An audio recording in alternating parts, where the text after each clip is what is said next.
السلام علیکم ورحمۃ اللہ وبرکاتہ۔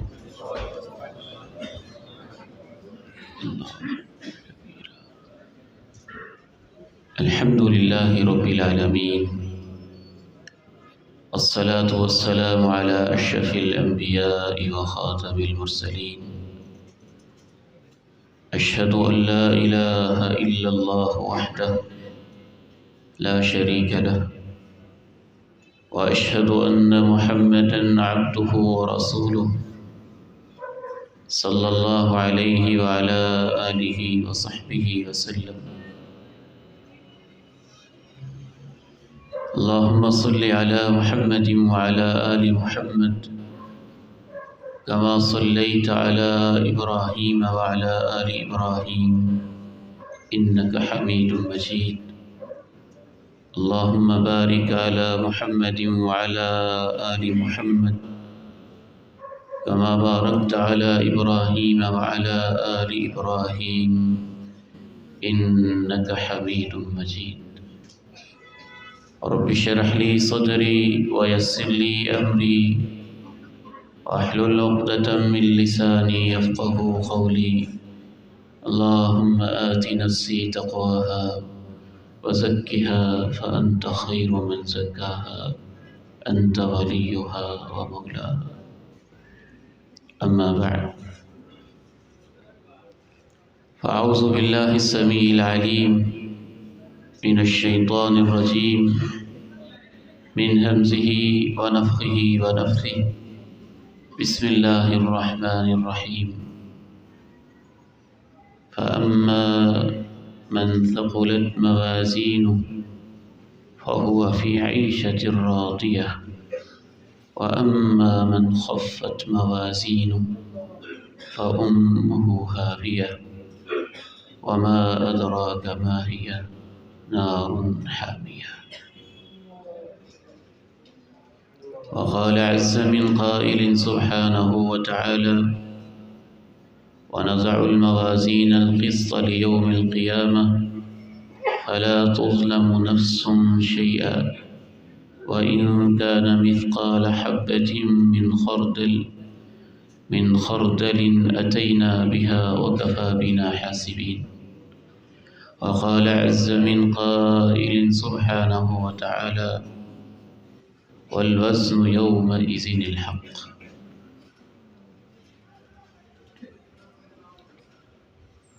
جب اعمال تولے جائیں گے، اس عنوان پر میری اور آپ کی ملاقات قرار پائی ہے۔ تول ہماری زندگی کا ایک اہم حصہ ہے۔ جب سے انسان دنیا میں موجود ہے، وہ اپنی چیزوں کو کسی نہ کسی طریقے سے تولتا رہا ہے۔ حالات بدلتے رہے ہیں، انداز بدلتے رہے ہیں، لیکن تول ہمیشہ انسان کی ضرورت رہا ہے۔ آج کے اس جدید دور میں بھی تول بہت زیادہ ایڈوانس ہو چکا ہے۔ آج کے اس عہد کے اندر پرانے دور والے میزان، ترازو، تکڑی بھی موجود ہے، جس کے دو پلڑے ہوتے ہیں، بیچ میں ایک ڈنڈی سی لگی ہوتی ہے، اور وہ دونوں کا بیلنس دو چیزوں کو رکھ کے اس کے اندر تولا جاتا ہے۔ زرگر کے پاس ایک اپنا ترازو ہے، جس سے وہ تولے کو، ماشے کو، گرامز کو بڑی دقت اور باریک بینی سے تولتا ہے۔ آج کے اس عہد میں کمپیوٹرائزڈ تول بھی موجود ہیں، جس کے ذریعے سے ایک ایک ذرے کو تولا جاتا ہے، حتیٰ کہ ہوا کو بھی تولا جاتا ہے۔ ڈاکٹر کے پاس جو ٹیمپریچر ہوتا ہے، وہ بھی میئرمنٹ کا اور تول ہی کا ایک انداز ہوتا ہے۔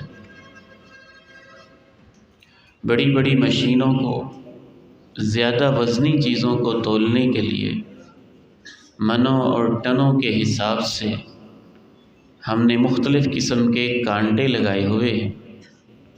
اس کے اوپر ٹرالے کو یا جسے بھی تولنا ہے کھڑا کیا جاتا ہے اور وہ اس کا تول واضح کر دیتا ہے۔ ہماری عدالتوں نے عدالت کے ایک سمبل کے طور پہ، انصاف کے ایک ترازو کے طور پر، اور اس بات کو ظاہر کرنے کے لیے کہ یہاں ہم عدل و انصاف کرتے ہیں اور دو انسانوں کا جو مقدمہ ہے اسے تول کر، یہ علیحدہ بات ہے حقیقت کیا ہے اور کیا ہو رہا ہے، لیکن سمبل کی حد تک، علامت اور نشانی کی حد تک ہماری عدالتوں میں، کچہریوں میں بھی ترازو کو ایک نشان کے طور پر لیا جاتا ہے کہ وہ عدل اور انصاف کا ایک سمبل اور ایک علامت۔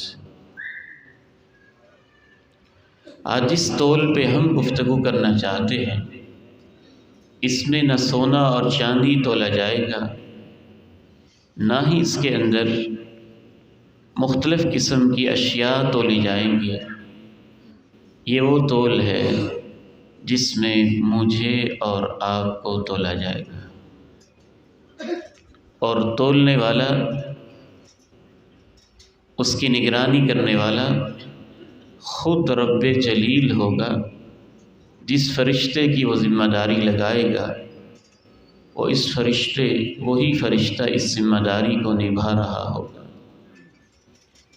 حضرت امام ابو اسحاق الزجاج رحمہ اللہ کہتے ہیں، اجمع علماء الاسلام على ان المیزان حق۔ امت کے تمام علماء کے اس بات پر اتفاق و اجماع ہے کہ قیامت کا تول برحق ہے، اس پر ایمان لانا ضروری ہے۔ وَأَنَّ لَهُ كِفَّتَيْن، اور اس کے دو پلڑے ہیں، وَلَهُ لِسَانٌ، اور اس کی ایک زبان بھی ہے۔ دیگر اہل علم میں امام بخاری رحمہ اللہ نے لکھا، وَأَنَّ أَعْمَالَ بَنِي آدَمَ وَقَوْلَهُمْ يُوزَنُ، اس میں انسانوں کے اعمال بھی تولے جائیں گے اور ان کے اقوال بھی تولے جائیں گے۔ وہ ایک تول ہوگا یا بہت سارے تول ہوں گے؟ قرآن مجید میں واحد کا لفظ بھی استعمال ہوا ہے اور جمع کا بھی استعمال ہوا ہے۔ اس لیے علماء میں اس مسئلے کے اندر اختلاف پایا جاتا ہے کہ قیامت کے دن جس ذریعے سے اللہ تعالیٰ نے اعمال کو تولنا ہے، وہ ایک ہی ترازو ہے جس میں باری باری ہر ایک کو تولا جا رہا ہوگا، یا ہر انسان کا اپنا اپنا ایک ترازو اور میزان ہے؟ جب وہ آئے گا تو اس کا علیحدہ علیحدہ میزان کیا جائے گا۔ ایک رائے تو یہ ہے کہ وہ ایک ہی میزان ہے جس میں سب کو تولا جائے گا۔ دوسری رائے کہ ہر انسان کا اپنا میزان ہے۔ ایک تیسری رائے بھی ہے، نہ صرف یہ کہ ہر انسان کا اپنا میزان ہے، ہر چیپٹر کا اور زندگی کے اعمال کے مختلف میدانوں کا علیحدہ علیحدہ میزان ہے۔ نماز کا علیحدہ میزان ہے، زکوٰۃ کا علیحدہ میزان ہے، روزے کا علیحدہ میزان ہے، حج کا، دیگر اعمال کا علیحدہ میزان ہے۔ واللہ تعالی عالم۔ محسوس یوں ہوتا ہے کہ تول ایک ہی ہے اور وہ اتنا بڑا ہے۔ حضرت سلمان رضی اللہ تعالی عنہ فرماتے ہیں کہ اللہ نے جو قیامت کے دن تول اور میزان اور ترازو لگانا ہے، وہ ترازو ایسا ہے کہ اس کے دو پلڑے ہیں اور وہ اتنے وسیع ہیں۔ لو وضعت السماوات والارض فی کفۃ منها لوسعتهن، اگر ساتوں آسمان اور ساتوں زمینیں بھی اس کے ایک پلڑے میں رکھ دیے جائیں تو پھر بھی اس کا وہ پلڑا بھرے گا نہیں، اس میں مزید گنجائش موجود ہوگی۔ تو حضرت سلمان فارسی رضی اللہ تعالی عنہ کے اس قول سے یہ معلوم ہوتا ہے کہ وہ اللہ نے میزان قائم کرنا ہے۔ لفظ ہمیں سمجھانے کے لیے دنیا والا ہے، اس کی حقیقت ہم پہچان نہیں سکتے، ہم جان نہیں سکتے۔ آج سے 50 سال پہلے اگر کوئی شخص یہ کہتا کہ ایک میموری کارڈ ہوتا ہے جس میں ظاہر ہے ڈیٹے کو تول دیا جاتا ہے، یہ 1 GB کا ہے، یہ 1000 GB کا ہے، یہ اتنے GB کا ہے، تو ہمیں یہ بات سمجھ میں نہیں آنی تھی کہ آخر الفاظ کو کیسے تولا جاتا ہے، ویڈیو کو کیسے تولا جاتا ہے، آواز کو کیسے تولا جاتا ہے۔ لیکن آج کے انسان نے ظاہر ہے اس کا بھی ایک وزن طے کیا اور اس کے مطابق پھر میموری کارڈز بنائے اور مختلف قسم کا ڈیٹا رکھنے کے آلات، ذرائع اور چیزیں بنائی۔ تو اس مثال سے ہم سمجھ سکتے ہیں کہ قیامت کے میزان کی کنہ تک پہنچنا، حقیقت تک پہنچنا، اس کی اصل شکل تک پہنچنا ہمارے بس میں نہیں ہے، ہماری استطاعت سے باہر ہے۔ البتہ اتنا ضرور ہے کہ وہ ہے بہت اہم اور اہم ترین زندگی کا اور قیامت کا حصہ۔ اتنا اہم کہ خود اللہ کے پیارے نبی علیہ السلام جب بھی بستر پہ لیٹتے تھے، کیا بات ہے اس پیغمبر کی صلی اللہ علیہ وسلم، مکہ کے در یتیم، آمنہ کے لال، دونوں جہانوں کے سردار، جن سے کبھی کوئی خطا اور گناہ نہیں ہوا ہے، اس کے باوجود آپ کے بارے میں آتا ہے کہ آپ جب بستر پہ لیٹتے بہت ساری دعائیں پڑھتے۔ وہ 40 کے قریب دعائیں ہیں جو آپ سوتے ہوئے پڑھتے۔ ان میں سے ایک دعا یہ بھی ہوتی تھی، وَثَقِّلْ مِيزَانِي، اے اللہ قیامت کے دن میزان میں میرا وزن زیادہ کر دے۔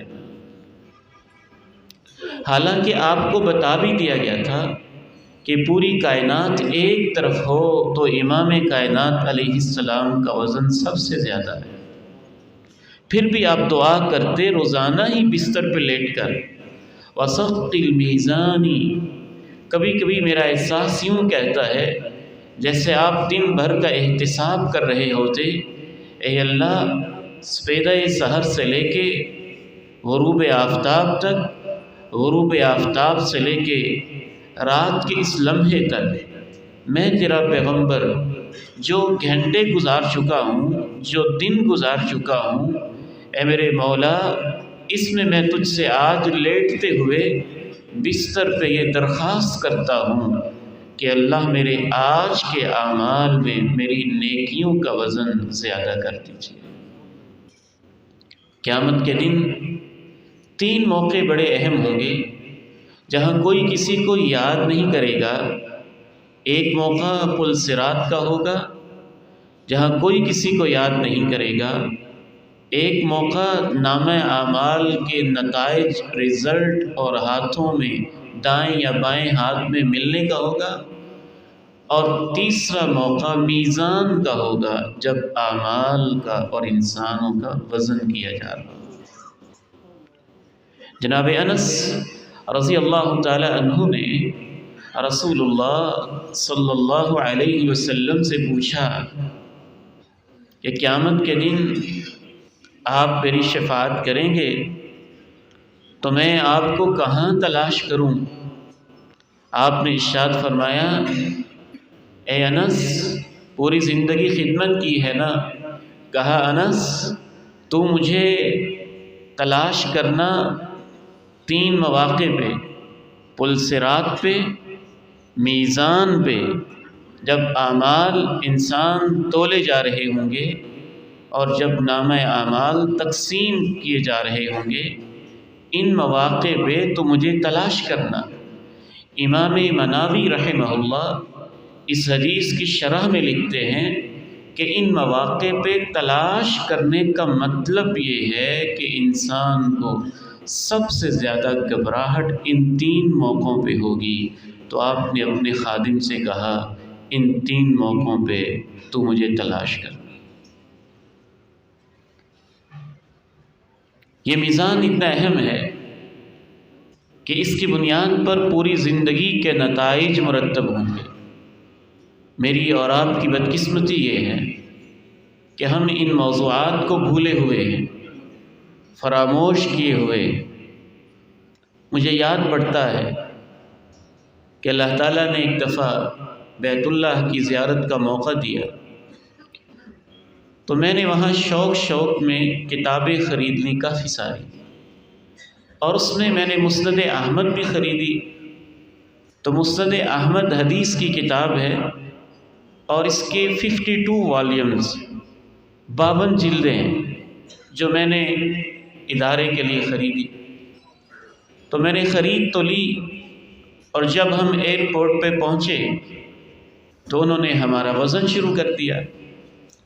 جب وزن شروع کیا تو انہوں نے یہ بتایا کہ چونکہ آپ کے پاس یہ کتاب ہے، اس کا وزن اتنا زیادہ ہے، لہٰذا پر کیجی آپ کو اتنے ریال فائن پے کرنا ہوگا، یا وزن کی قیمت دینی ہوگی، یا اوور ویٹ ہونے کی وجہ سے اتنی تمہیں پیمنٹ کرنی ہوگی۔ میں اس منظر کو کبھی نہیں بھولتا کہ اس موقع پر دنیا کا یہ چھوٹا سا تول تھا، چھوٹا سا تول، جس میں کوئی ایسا مسئلہ بھی نہیں ہے، چند ریال ہی جیب سے دینے، آپ کسی دوست سے بھی طلب کر سکتے ہیں، کسی سے بھی آپ منگوا سکتے ہیں۔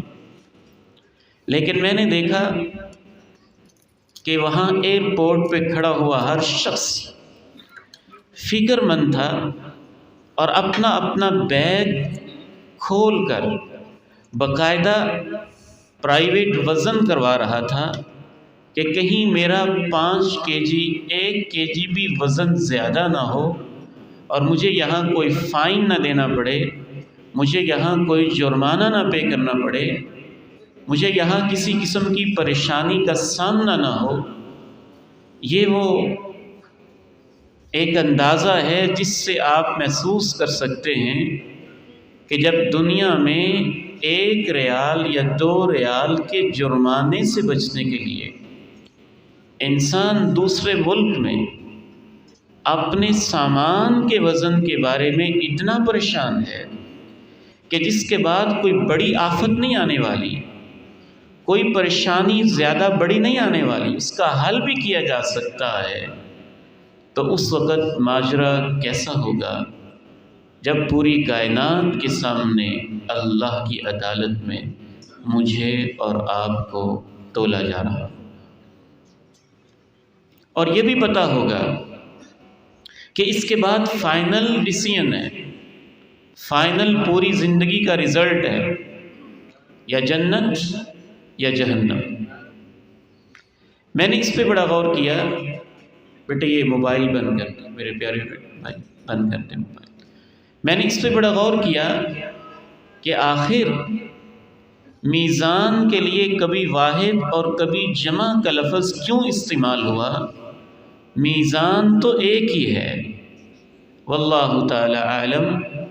ایک طالب علم کی حیثیت سے میں جس نتیجے پر پہنچا، کسی کتاب میں نے اسے پڑھا نہیں، لیکن غور و فکر کے بعد جو میرے ذہن نے کام کیا کہ میزان ایک ہی ہے، اور اس کے لیے جمع کا لفظ اس لیے بھی ہے کہ ایک ایک عمل کو اللہ کئی زاویوں سے اور کئی حوالوں سے تول رہے ہیں۔ اور میزان یہ بھی ذہن میں رکھیے، اللہ تعالیٰ نے جو نامہ اعمال رکھا ہے وہ مرحلہ پہلے ہو چکا ہوگا، کاؤنٹنگ ہو چکی ہوگی۔ ایک دن میں انسان نے کتنے اعمال کیے، کتنی برائیاں کی، اس کا حساب تو ہو چکا ہوگا۔ اس کے بعد مرحلہ میزان کا آئے گا، جب حساب ہو چکا ہے، کاؤنٹنگ ہو چکی ہے، زندگی کی ٹوٹل برائیاں کتنی ہیں، نیکیاں کتنی ہیں، ان کا شمار ہو چکا ہے، تو اس کے بعد پھر تول کیوں لگایا جائے گا؟ واللہ اعلم۔ غور کرنے سے محسوس یوں ہوتا ہے کہ نامہ اعمال کے اندر کوانٹٹی ہوگی اور تول اور میزان کے اندر اعمال کی کوالٹی چیک کی جائے گی۔ جیسے آپ کے ہاں مقدار اور معیار کا لفظ استعمال ہوتا ہے، کوانٹٹی اور کوالٹی کا لفظ استعمال ہوتا ہے، اگر اس حوالے سے میں سمجھانا چاہوں تو یوں کہہ سکتا ہوں کہ نامہ اعمال میں تو صرف کاؤنٹنگ ہے، اس نے یہ نیکی کی، یہ کی، یہ کی، یہ برائی کی، یہ کی، یہ بھی کی، لیکن جو میزان ہے اس کے اندر اس کی کوالٹی کو چیک کیا جائے گا، کس نیت سے کی، کیسے کی، کس طریقے سے کی، کس ماحول میں کی، اس کے نتائج کیا ہوئے، اس کے فروٹس کیا ملے، کتنی دیر تک جاری رہی، قبول عدم قبول، کتنی نیکیاں برائیوں کو کھا گئیں، کتنی برائیاں نیکیوں کو کھا گئیں۔ ان سب چیزوں کا فیصلہ میزان کے اوپر ہوگا۔ اسی لیے اللہ نے قرآن مجید میں یہ کہا کہ میزان کے اندر جس کا وزن ہلکا پڑ جائے گا وہ دہتی ہوئی آگ دوزخ میں چلا جائے گا، اور جس کا وزن زیادہ ہو جائے گا میزان میں فَهُوَ فِي عِيشَةٍ رَاضِيَةٍ، وہ اپنی من پسند جی چاہی زندگی میں ہوگا۔ عقیل بھائی ذرا پانی کا گلاس بھجوا دیجیے۔ قرآن مجید میں موازین کے ساتھ اللہ نے اس چیز کو جوڑا ہے۔ آپ ذرا یہ سورہ مبارکہ اس کی سماعت کیجئے۔ اللہ تعالیٰ نے ارشاد فرمایا،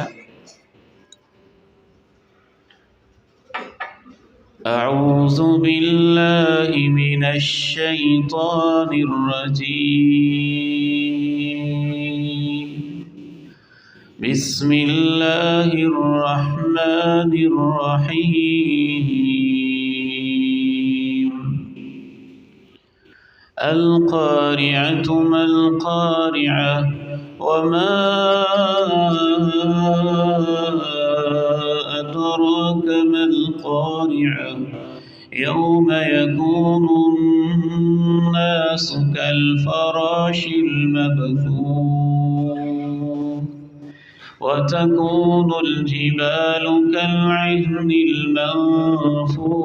المنفوش فأما من ثقلت موازينه فهو في عيشة راضية وأما من خفت موازينه فأمه هاوية وما أدراك ما هي نار حامیہ۔ وہ دستک دینے والی، تمہیں کیا خبر کہ وہ دستک دینے والی کیا ہے؟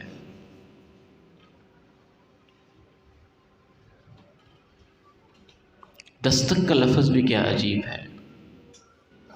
دروازے پہ کوئی دستک دے تو اندازہ ہوتا ہے کہ کوئی آیا کھڑا ہے۔ یہ زلزلے، یہ موتیں، یہ خسف، یہ مسخ، یہ قذف اور یہ آئے روز کی اموات، یہ دستک ہی تو دیتی ہیں کہ تمہاری اجل بھی قریب ہے اور حساب شروع ہونے والا ہے۔